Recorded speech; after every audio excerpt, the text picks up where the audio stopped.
Capítulo número 6. Contacto con Carlos Guevara Moreno y el populismo organizado. Justicialismo a la ecuatoriana. Nuevo estilo de liderazgo hecho en la Escuela de la Guerra Civil Española. Campaña presidencial de 1956. Visita a mi ciudad. Mi padre salvó la campana al candidato.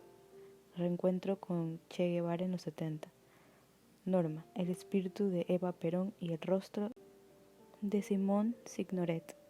Aunque suene risible, puedo decir que yo venía politizado desde 1956, a la manera de un adolescente. Entonces, mi padre decidió apoyar la candidatura presidencial de Carlos Guevara Moreno, jefe supremo de concentración de fuerzas populares. Era su jefe de campaña en Imbabura, y yo participaba de su mano en largos recorridos por pequeños pueblos, donde había que conseguir votos para el capitán del pueblo. Recibíamos en casa libros, revistas del movimiento justicialista argentino de Juan Domingo Perón, que parecía ser la inspiración de Guevara Moreno. Me gustaban esos libros con coloridos dibujos de gauchos y caballos, con leyendas camperinas y sueños revolucionarios. Los leía, dibujaba sus personajes y los llevaba al colegio donde compartía con los compañeros. José Bolívar Carrillo Russo era un amigo entrañable y compañero de estudios en la secundaria, con criterios interesantes y más avanzados que iban más allá de mis sueños e ideales con respecto a la política. Su padre había sido un político activo, militante del Partido Comunista. Bolívar se sentía un político nato y tenía buena oratoria. Con él nos movíamos mucho en diversos ambientes y aunque no teníamos edad para votar, nos pusimos en plena campaña con otros estudiantes que tampoco tenían edad para ir a las urnas. De repente, creo que convertimos en guevarista a la mitad del colegio y esperábamos con ansia la visita del candidato. Carlos Guevara Moreno llegó a Ibarra una tarde acompañado de su esposa Norma Descalzi y de su comando político. Era el año 1956. Imbabura era tradicionalmente conservadora y el favorito en estas elecciones, obviamente, era Camilo Ponce Enríquez, fundador del Partido Social Cristiano y candidato de la derecha. Eran los tiempos en que todavía se usaban púlpitos y los balcones para hacer campaña política. La televisión no existía y las emisoras de radio eran pocas y no entraba la política. Ponce, además, estaba apoyado por el gobierno velasquista. Los liberales y la centroizquierda seguían a Raúl Clemente Huerta Rendón, candidato de grandes posibilidades del Frente Democrático Nacional y blanco de los agresivos discursos de Velasco. O el frente me tritura a mí o yo trituro al frente. Así dijo Velasco en una de sus memorables frases de campaña. Actuaba casi como otro candidato, pero desde las alturas del poder. Una minoría izquierdista tenía su candidato en Antonio Parra Velasco, que conformó binomio con el escritor lojano Benjamín Carrión, gloria de las letras ecuatorianas. Estaba también José Ricardo Chiriboga Villagómez, disidente liberal que había ganado prestigio en la alcaldía de Quito. Con Pepe Chiri oí también por primera vez la palabra chimbador. Se llevó una cantidad de votos liberales y centroizquierdistas que mermó a Raúl Clemente. La campaña cefepista había sido tenaz, meticulosa y dedicada. Mi padre la dirigió, sabiendo que en Imbabura era difícil que se impusiera un populista, que según decían sus enemigos, tenía un pasado oscuro, por su estadía en España en tiempos de la Guerra Civil. Los liberales decían que había sido falanguista al servicio de Franco. Otros decían que era comunista y que conocía estrategias extrañas a nuestra cultura. Esto era parte de la leyenda de Guevara. Miguel Roca Osorio, abogado y escritor que lo conocía de cerca, decía que Guevara traía de Europa un lenguaje nuevo y una operación distinta para la acción política. Conocía todas las técnicas de la agitación y, sobre todo, los mágicos secretos para emocionar a las masas y a los mecanismos para disciplinarlas dentro de una organización. También decía que Guevara usó y abusó del directorio, y eso lo demostró sobradamente cuando estaba en la alcaldía de Guayaquil, desde donde editaba una revista llamada Momento, en la que literalmente destrozaba a Galo Plaza Lasso, que era el presidente de la República. De las últimas generaciones de políticos, Guevara es quien inauguró la política del insulto. Había estado en la revolución del 28 de mayo de 1944, que llevó a Velasco al poder. Fue ministro de gobierno, y es allí cuando se hizo conocer. Velasco lo reconocía como uno de sus mejores ministros, junto a Camilo Ponce Enríquez. En esa época se había unido un movimiento llamado Unión Popular Republicana, que los caricaturistas de la época llamaron UPERRA. Entre los uperristas hubo gente importante que se sentía decepcionada por las nefastas consecuencias y el gran fracaso de la confrontación armada con Perú en 1941. Allí estaba Guevara junto a Rafael Mendoza Áviles, que llegó a ser alcalde de Guayaquil. Luis Robles Plaza, astuto y talentoso político desde la juventud, que también fue alcalde de Guayaquil. Miguel Macías Hurtado, abogado brillante como Rafael Cuello Serrano, que había sido expulsado del Partido Comunista. Rafael Lillón Valdés, empresario adinerado de la familia propietaria del Ingenio Valdés, así como intelectuales y artistas como Jorge Casa, el autor de Huasipungo, el pintor Eduardo Kidman y José Ana Mus, fiel guevarista hasta el final, que puso a su hermano Antonio en la alcaldía de Guayaquil cuando Guevara intentó volver a la política en los años 70. Guevara fue 2 veces alcalde de Guayaquil y aunque nació en Chambo, provincia de Chimborazo, su plaza fuerte la hizo en Guayaquil, que era una ciudad en plena expansión. Guevara cambió el nombre del movimiento populista por el de Concentración de Fuerzas Populares y se tomó el liderazgo con sobradas cualidades de dirigente populista. Como Cuello, también había sido expulsado del Partido Comunista. Era mayo de 1944, cuando la Gloriosa había unido a todos estos personajes alrededor de la figura de Velasco, más allá de sus colores políticos. Pedro Saad era literalmente el dueño del Partido Comunista y otros dirigentes como Guevara no tenían porvenir en ese partido. En una provincia pequeña como Imbabura y en aquella memorable campaña presidencial pasó a ser un personaje de misterio y mi padre consiguió hacer de Guevara Moreno una atracción. Logró, además, proyectar la figura de un auténtico redentor y estuvo a escasos votos de hacerlo ganar en una provincia derechista. Finalmente, Guevara ganó en Guayas y en Chimborazo y fue segundo en Imbabura, consiguiendo a nivel nacional una significativa tercera posición. Era el tercer velasquismo y el candidato triunfante fue el oficialista Camilo Ponce Enríquez, que había sido ministro de gobierno. Raúl Clemente Huerta perdió las elecciones en unos dudosos escrutinios que marcaron una corta diferencia de casi 4.000 votos. Rafael Arizaga Vega lo admitiría después en una entrevista que yo le hice en la televisión a propósito del lanzamiento de su libro autobiográfico. Contó que era ministro de gobierno del tercer velasquismo y consiguió que el Tribunal Electoral, que dependía de un ministerio, proclamara los resultados antes de que terminara el conteo y cuando la corta diferencia favorecía a Ponce Enríquez. Volvamos a Guevara. Un alto número de partidarios esperaban copando la calle Bolívar al pie del Hotel Turismo. Con Bolívar Carrillo fuimos los primeros en llegar a saludarlo y mi padre nos lo presentó. Nos dio la mano y una amplia sonrisa de satisfacción. Su esposa, Norma, una mujer carismática, nos acarició la mejilla y nos felicitó por nuestro espíritu luchador. Mi madre sonrió escuchando esos halagos. Eran las 7 de la noche, había euforia en todo el hotel y la gente quería acompañar al candidato a la concentración en el Parque Pedro Moncayo. Pero había un serio problema. Guevara estaba enfermo, tenía la temperatura alta dificultades para sostenerse en pie.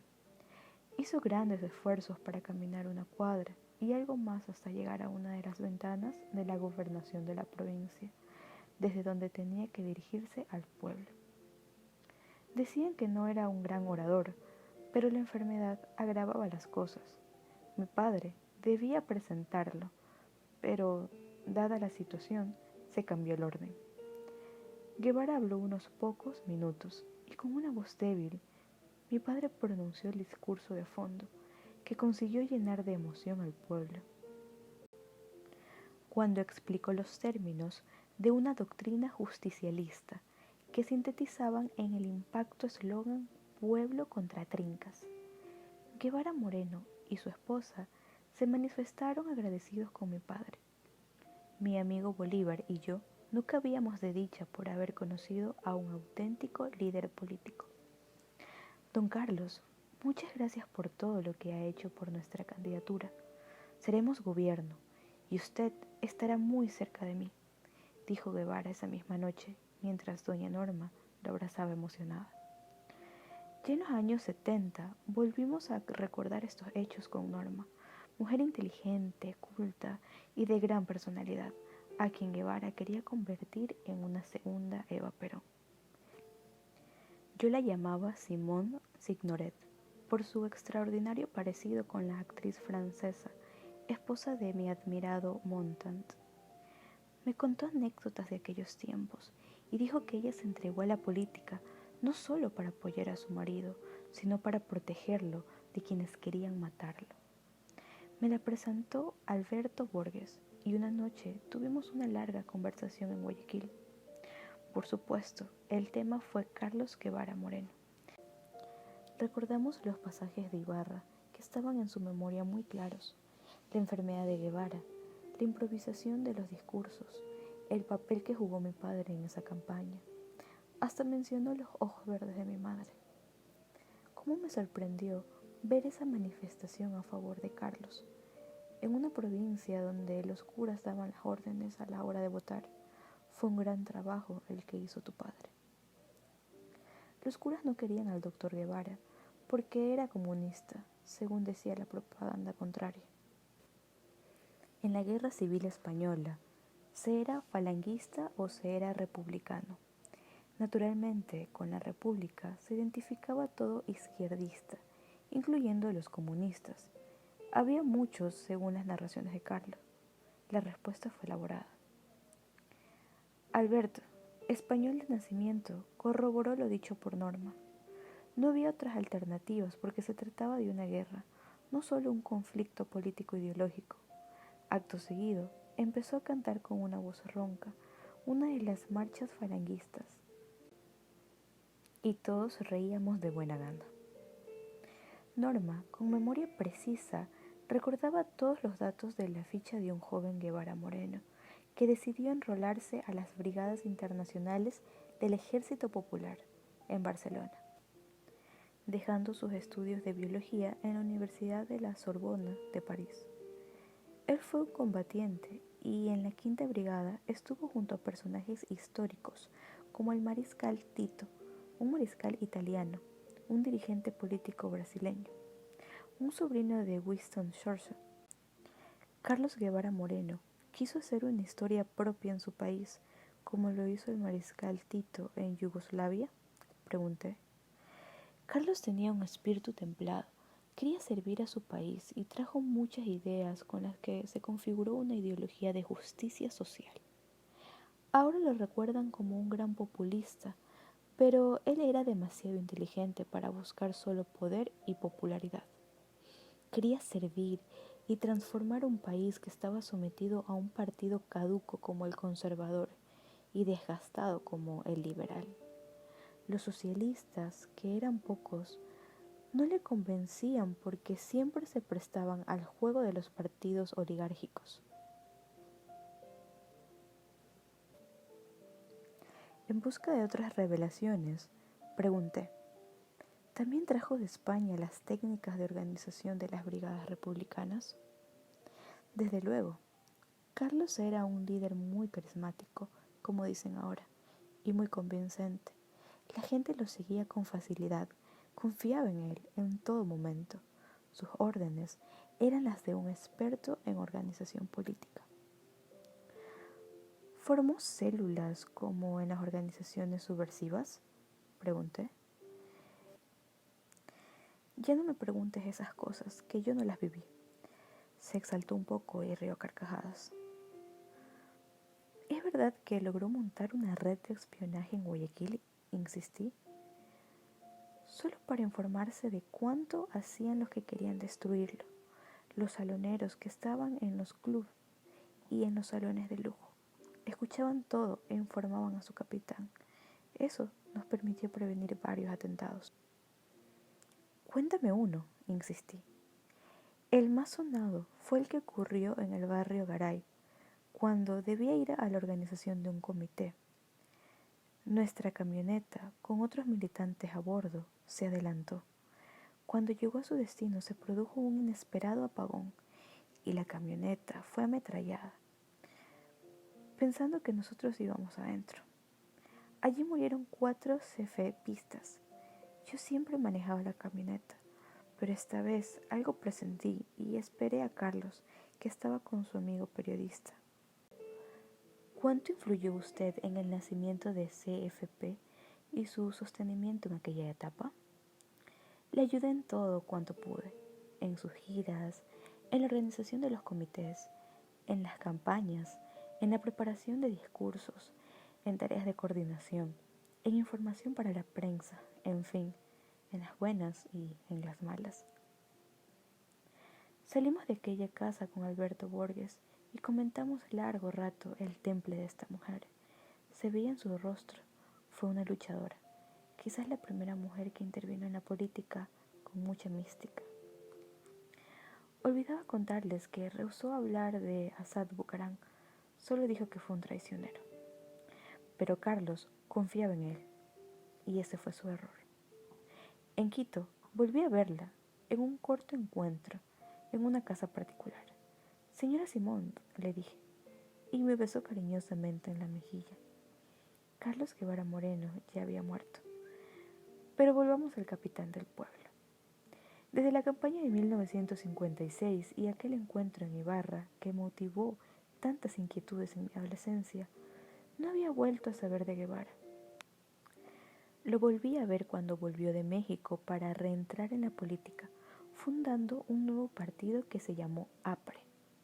Pretendía ser una evocación del histórico Partido Populista Peruano APRA, liderado por Víctor Raúl Haya de la Torre. Lo entrevisté varias veces en Ecuavisa, en mi espacio de las tardes, el personaje del día. Un día me llamó porque quería conversar conmigo. Almorzamos juntos en su casa y me propuso ser candidato a alguna dignidad. Yo era muy joven y manifesté mi sorpresa por tal petición. La fuerza de un partido político es el pueblo, pero la dirigencia debe ser brillante y de prestigio, me dijo evocando lo que había sido CFP en sus primeros tiempos. Bajo otras siglas, quería reeditar su viejo partido, que lo llevó a la alcaldía de Guayaquil y puso cerca a la presidencia. Pero era tarde. CFP estaba en su mejor momento, liderado por uno de sus lugartenientes, Asad Bucaram.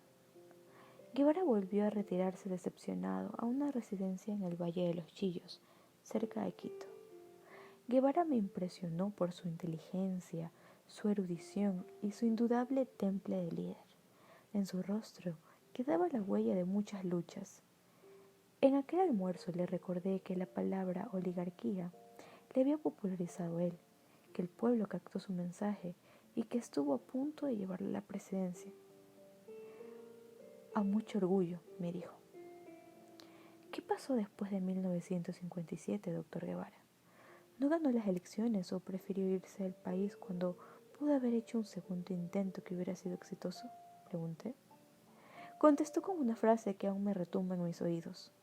Sufrí una decepción porque comprendí que con el pueblo se puede hacer revueltas, pero no revoluciones. Argumentó que el pueblo no estaba preparado culturalmente para entender y asumir el sacrificio de una lucha antioligárquica, que fermentará una revolución. Creo que pasará mucho tiempo para volver a hablar de revolución en el Ecuador, dijo. Como en una fugaz película, pasó por mi mente el episodio del profesor Arauz. Volvieron a mi memoria las conversaciones con mi padre sobre Cuba. Entendí la presencia del populismo y la fugacidad de sus tesis. Recordé que de las décadas de velasquismo no había quedado ningún proyecto de país. Guevara hablaba desde la luz de la experiencia y desde la soledad de un líder.